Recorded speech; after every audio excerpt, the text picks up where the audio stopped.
In the beginning, writing a song can feel overwhelming. When you have thousands of options, making decisions becomes harder and harder. So in this episode, we look at some things we can accept as a given for our writing. So strap on your thinking caps and take off your shoes. You shouldn't wear those in the house anyways. And let's talk about structuring a pop song.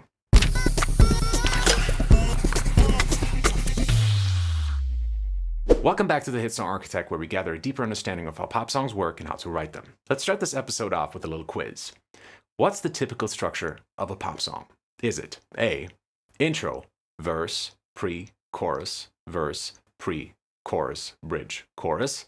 Yes, it is. This is not a quiz show. For your first 100 songs, just use this structure. Don't make things too complicated for yourself. Everything else is already complicated enough. This here works. Don't fix what ain't broken. Nobody cares about structure. Think of your 10 favorite songs. Are they any different from this?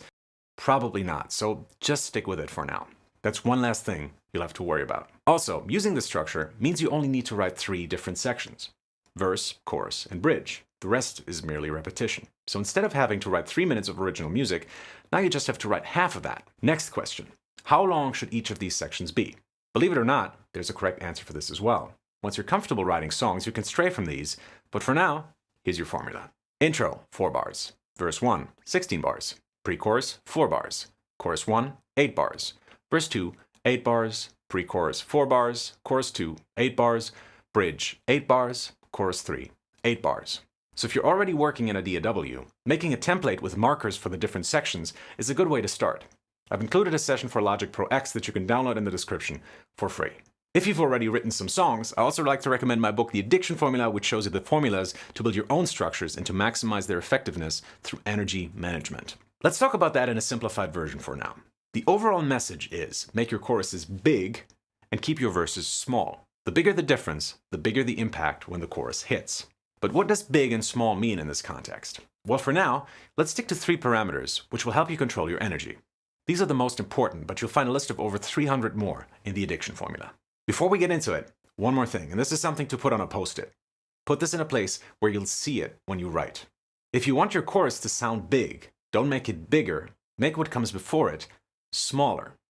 I'll say that again because this sounds obvious, but from reviewing hundreds of songs that songwriters like you have sent in, I can tell you it's not. If you want your chorus to sound big, don't make it bigger, make what comes before it smaller. It is always better to take stuff out of the verse instead of adding another layer to the chorus. Okay? Good. Now let's move on to those 3 parameters I told you about. Number 1, dynamics and arrangement. Make your choruses louder, for example by adding a new instrument, or make your verses softer by taking out an instrument. Number 2, pitch. Let your singer sing higher in the chorus and lower in the verses. Number 3, lyrics. In the verses, it's okay to have a little more text, but in the chorus, limit yourself to very few words.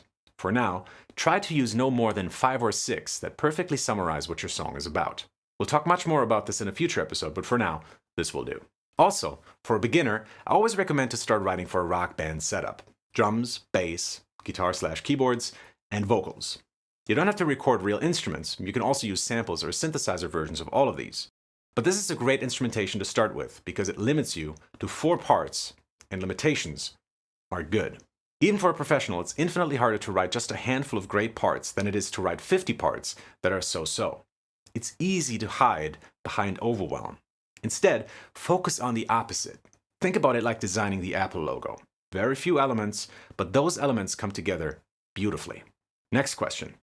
When should the different instruments come in? Yes, that is an important question. Most beginners and too many professionals I know let all of the instruments play all of the time. Instead, carefully plan when to add what, and the instrument will have more impact on the listener and keeps the song engaging. King of Songwriting Max Martin has talked about this in interviews as well. You add 1 element at a time. Don't overwhelm your audience. What's the formula for this, you ask? For a standard pop song, begin with just guitar or keyboard. In the verse, when the vocals start, add a pinch of drums and bass, maybe just a 4-on-the-floor beat and whole notes on the bass.